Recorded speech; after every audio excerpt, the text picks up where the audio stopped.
Welcome back. We are here for round 2 with the list that you see on screen here, a Flippin Amulet. That's right, we got some of these spell/land cards, and that's gonna artificially bolster our land count and also give us some additional things to do with our mana if we have extra mana to make use of, which is often the case in Amulet, so we'll see how that plays out. But yeah, I'm ready to get in here for round 2. I will see you guys in the games. While we're awaiting, I couldn't help but notice that last round we had played against Math Guy Pi. That's right, 3.1415.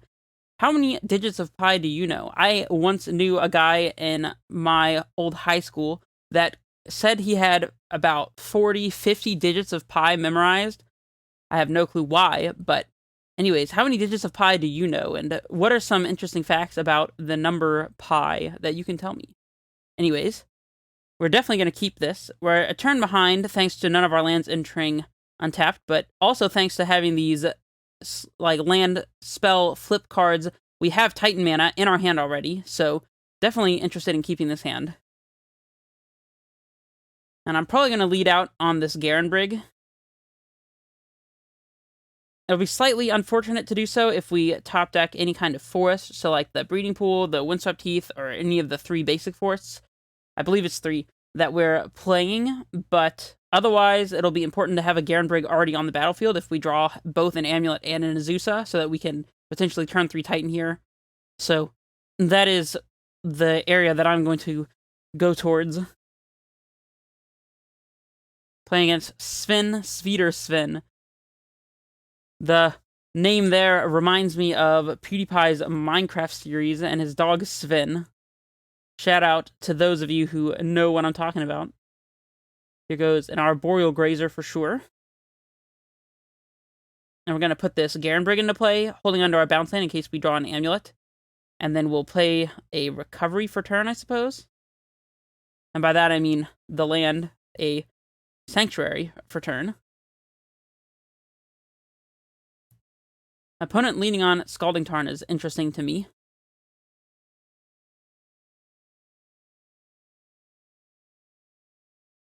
And fetching up Steamens is interesting as well. There are many different decks that this could represent. The nice looking island. Not my favorite full art island, but it's a nice one. I like it. Second Titan is interesting as well. So I think we're deploying a Florahedron and playing Growth Chamber. That way this upcoming turn we'll have Titan mana, and the Florahedron will let us play around a potential Blood Moon, so I like the idea of that.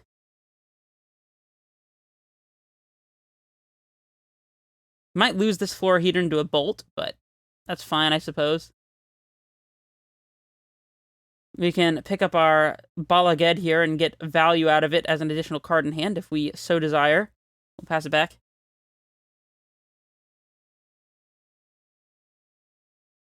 Opt. Still don't know what that means about what our opponent is playing over here. We do see a Bolt on our Florahedron. So that means it's unlikely to be something like Storm, with bolts in the main board. Most likely something like Blue-Red Kiki, Blue-Red Thing in the Ice, Blue-Red Breach. There's a lot of different blue-red decks that this could, in fact, be. So the question is, do we want to recovery back our Florahedron? And I'm thinking we probably do. I don't see that we would get more use out of this card. And the Florahedron, if we can get it in play before Blood Moon and keep it in play, will let us play around a Blood Moon a little bit. So it's kind of the idea here. Sadly, we can't play it this turn, but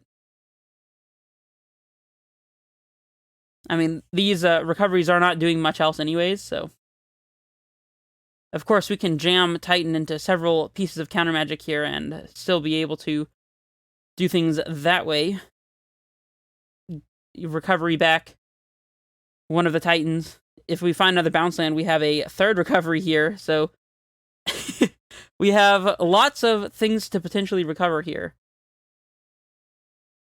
Snap Bolt. Snap Opt, probably. I don't know, Bolt if they want to get the clock on, Opt if they're looking for a Blood Moon or some counter magic here, so still don't know what our opponent's win condition is, other than, of course, just aggro beats, which our Grazer is helping us nicely with. They could still be playing any combination of win conditions, including Kikijiki and Pestermite, or they could be playing Thing in the Ice. They could be playing the Breach combo with Emrakul. There's a lot of stuff that could be going on here. And of course, they're holding up Cryptic Command at the moment, which is a bit unfortunate. I don't want to just jam a Titan into Cryptic Command, but I don't know that there's much else we can do about it. We can always wait until we draw a Cavern of Souls, but we only have one in the main. I don't know. I guess the line is to go for a Titan. If it gets countered, so be it. Well, the other thing is, I guess if they Cryptic Command now, they won't be able to get it back using the fetch land they have in play. Using a Mystic Sanctuary, that is. Fetching for a Mystic Sanctuary. This way they have to fetch so they can play the Cryptic Command in the first place. Or Remand, it's fine as well. So here's a Rot Farm. And we'll pick up our Balaged once again for maximum value. And we'll pass it back.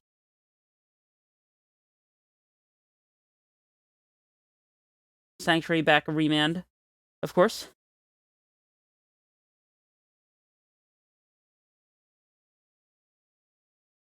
Stomp.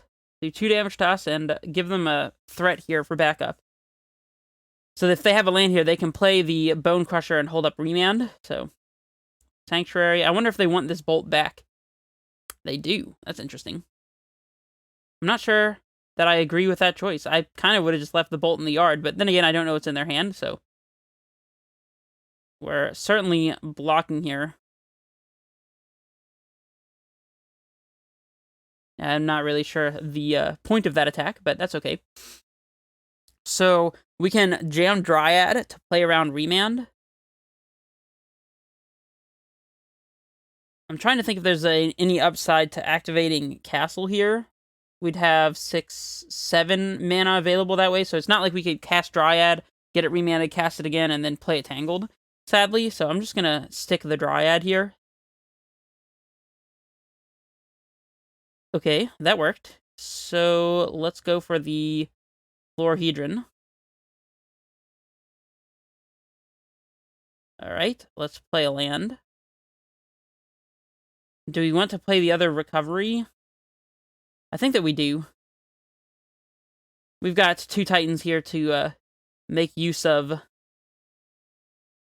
our mana, plus our draw steps, potentially. Now, if we draw a Valakut, it'll be quite good. Petty Theft our Dryad. That does not bother me in the slightest.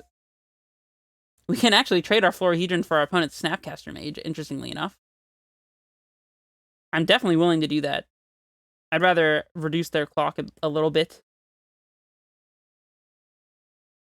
We get got by Blood Moon, but, I mean, we were going to get got by Blood Moon anyways. We can play Dryad and still be able to cast Titan. So that's what I'm going to go for.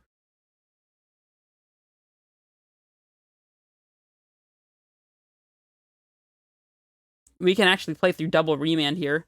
Sadly, we don't have any Valakut or other types of shenanigans to go along with our Dryad.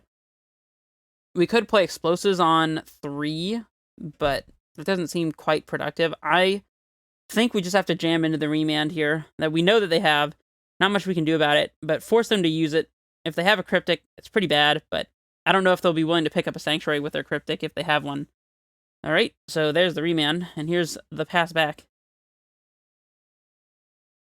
This guy is a 4/3 creature, so unfortunately matching up very well against our Dryad. Now we might have to play Explosives on 3 just to deal with their threats. We can't let them clock us too hard. Royal Scions? Let me do it this way. Let's definitely absorb some of this damage here while we can. So the Royal Scions is another 3-cost card that entices me to play Explosives here. Yeah, I think Explosives is going to be our best move. Let's go ahead and play it out on 3. Hold on, we need this to be a non-green color here. Let's go with white. Since none of our lands, except for the 1 Sanctuary, are tapping for white in the first place, there's no way for that to be made a mistake.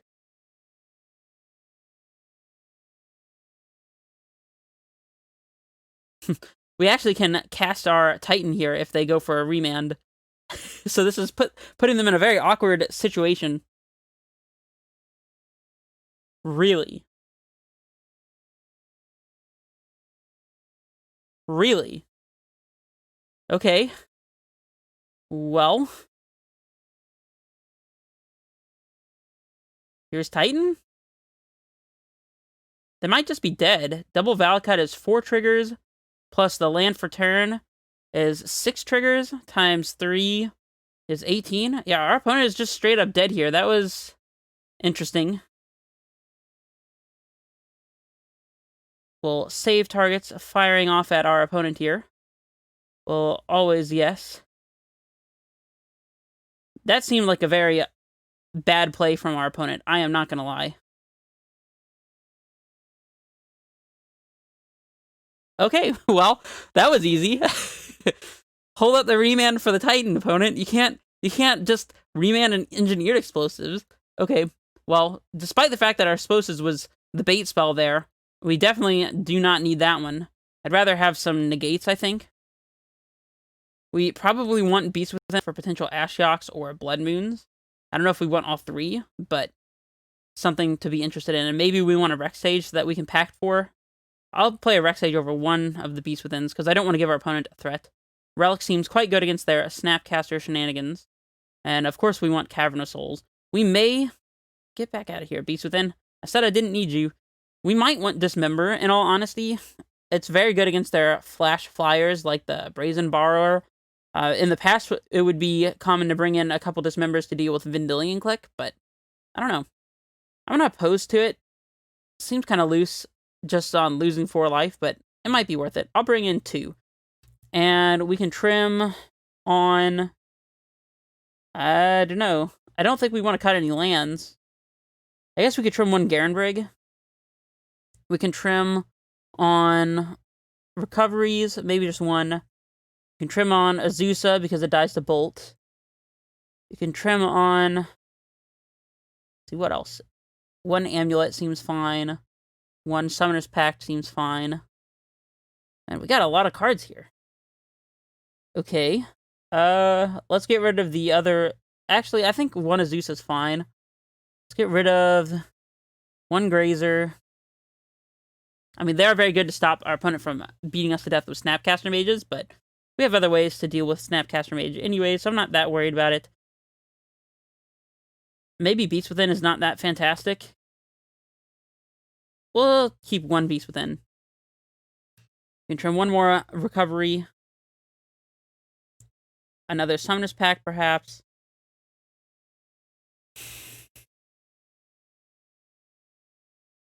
I guess another land. I think the bounce lands are alright, although they are kind of weak to Cryptic Command. We'll trim 1 bounce land. And I like this configuration, so... Here we go. We got a turn 2 Amulet into Grazer into a 3-drop. If we draw a 3-drop, we have a Dismember to deal with their threats. A natural Pajuka Bog to disrupt what they're doing. Recovery is a land drop, most likely. That's fine. We'll keep. We could lead on Recovery here as our turn 1 land so that we have the option of casting Grazer if we think our opponent is holding up some sort of interaction. Or we could top deck Breeding Pool so we can cast Amulet on 1 here. I guess we're running into a potential Spell Pierce. Maybe we want to play Grazer instead. Interesting. I also want to get underneath a mana leak and play an Amulet out as early as possible so it doesn't get Force Negation. But it's also weak to a Braid, so let's just go for the Grazer here, I think. And we probably want to keep the Rot Farm in hand, weirdly enough, since we do have access to Amulet here. Let's just go ahead and deploy this Pajuka Bog. Usually you would want to get Rot Farm in play early so that the your opponent doesn't get a chance to Field of Ruin your Rot Farm when you play it with an Amulet trigger. But I don't expect our opponent to be playing anything like Field of Ruin or anything like that. But they could be playing the new 2-mana red sorcery, I believe it is, that allows your opponent to ghost quarter a land, basically. And that would punish us for putting out the rot farm early as well. Let's see. Let's go for an amulet here. It's likely they're just holding up remand. Alright, I think we're going to recovery into explore. Again, don't need to even show our opponent that we have the rot farm. And trying to accelerate our mana here seems prudent. They want to counter this explore or remand it, that's fine. That's fine. Alright, here we go.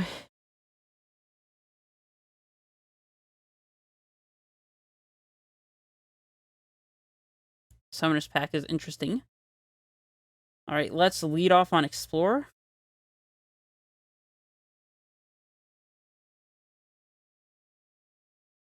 Flusterstorm. Interesting. So this is going to counter our Explore, sadly. Let's go ahead and not pay. I don't know if we want to play out the rot farm and just try to hit our land drops naturally here or not. We could try to Summoner's Pact for a 3-mana creature, but I don't really see that being the best line. We also can pick up Bajuga Bog to get rid of our opponent's remand so they can't snap it back on us. And I think that's going to be better than holding the bounce land in hand here, so... This also lets us hold up Dismember for whatever that's worth. I don't expect our opponent to have something we need to Dismember on 2-mana instant speed here, but... It is something to consider. And now if we draw a Garen Brig, we can just cast Titan. Florahedron is not bad.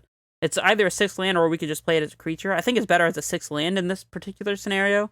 Let's go ahead and bog our opponent's graveyard away. Get out of here. We don't like it.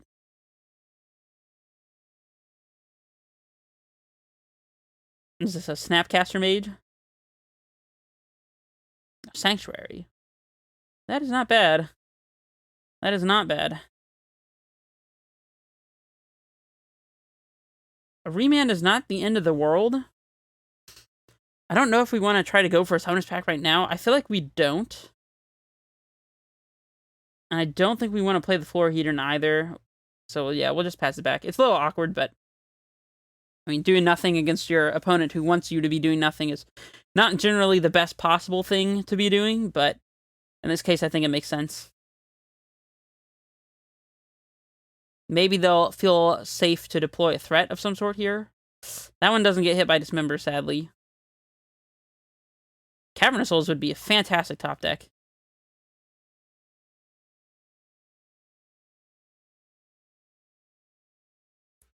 Our Florahedron, if we play as a creature, can start clocking this thing to make sure it doesn't ultimate.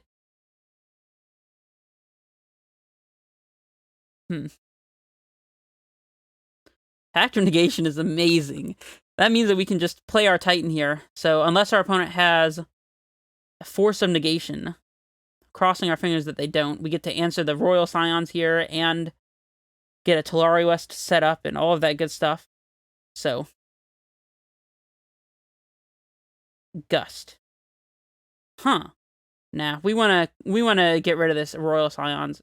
So we're exposing ourselves potentially to a Cryptic Command here, but I guess we can always get double blue source. We're exposing ourselves greatly to a Blood Moon, but not much that we can do about that. So let's or they could just concede. Wow, I guess we win the match. Well, I've often heard that Blue Moon type strategies are difficult for Amulet decks to handle. I guess if you happen to play into an opponent's Blood Moon and they don't have it, then you do well. I don't know. Let me know what you think. I definitely think jamming the Titan there, even through the Aether Gust, was a good proposition. But anyways, that's the end of the match. I will see you guys for the next one. This is Redface Menace, signing off.